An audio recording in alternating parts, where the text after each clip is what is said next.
देशसेवेपाठोपाठ जनसेवेचे व्रत कोगनोळीतील माजी सैनिकांचा आदर्श राज्यभर गाजतोय।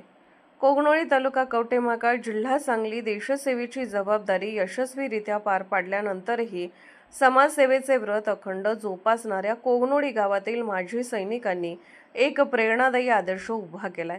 त्रिदल माजी सैनिक सेवाभावी संघटना कोगनोळी यांच्या माध्यमातून गाव पातळीवर राबवण्यात येणारे विविध सामाजिक, धार्मिक आणि प्रेरणादायी उपक्रम आज संपूर्ण राज्यासाठी आदर्श ठरत आहेत।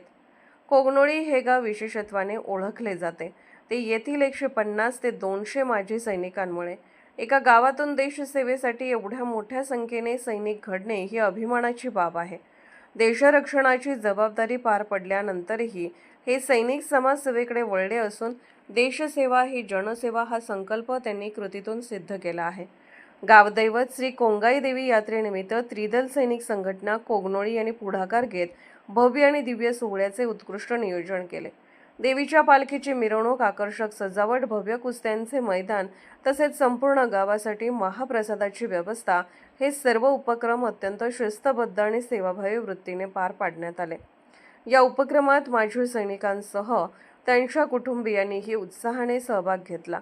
कोणताही भेदभाव न करता अखंड गावाला एकत्र आणत प्रत्येकाचा मान सन्मान राखण्याची परंपरा या संघटनेने जपली आहे। यात्रेच्या निमित्ताने संपूर्ण गाव एकरूप झाले आणि सामाजिक ऐक्याचा सुंदर संदेश दिला गेला। संघटनेचे अध्यक्ष सुभेदार मेजर बाबासाहेब तुकाराम सावंत व सर्व संचालक मंडळी यांच्या मार्गदर्शनाखाली हा आदर्श उपक्रम राबवण्यात आला। नियोजन, शिस्त, सेवा आणि समर्पण यांचा उत्तम संगम या सोहळ्यात पाहायला मिळाला। विशेष म्हणजे देशसेवेबरोबरच समाजसेवेतही सक्रिय राहण्याचा संकल्प या सैनिकांनी केला असून या कार्याचे राज्यभरातून कौतुक होत आहे।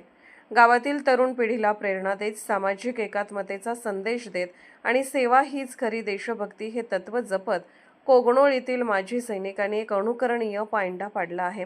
अशा उपक्रमामुळे समाजात प्रेम, ऐक्य आणि सकारात्मक ऊर्जा निर्माण होत असून राज्यासाठी एक हा प्रेरणादायी आदर्श ठरत आहे।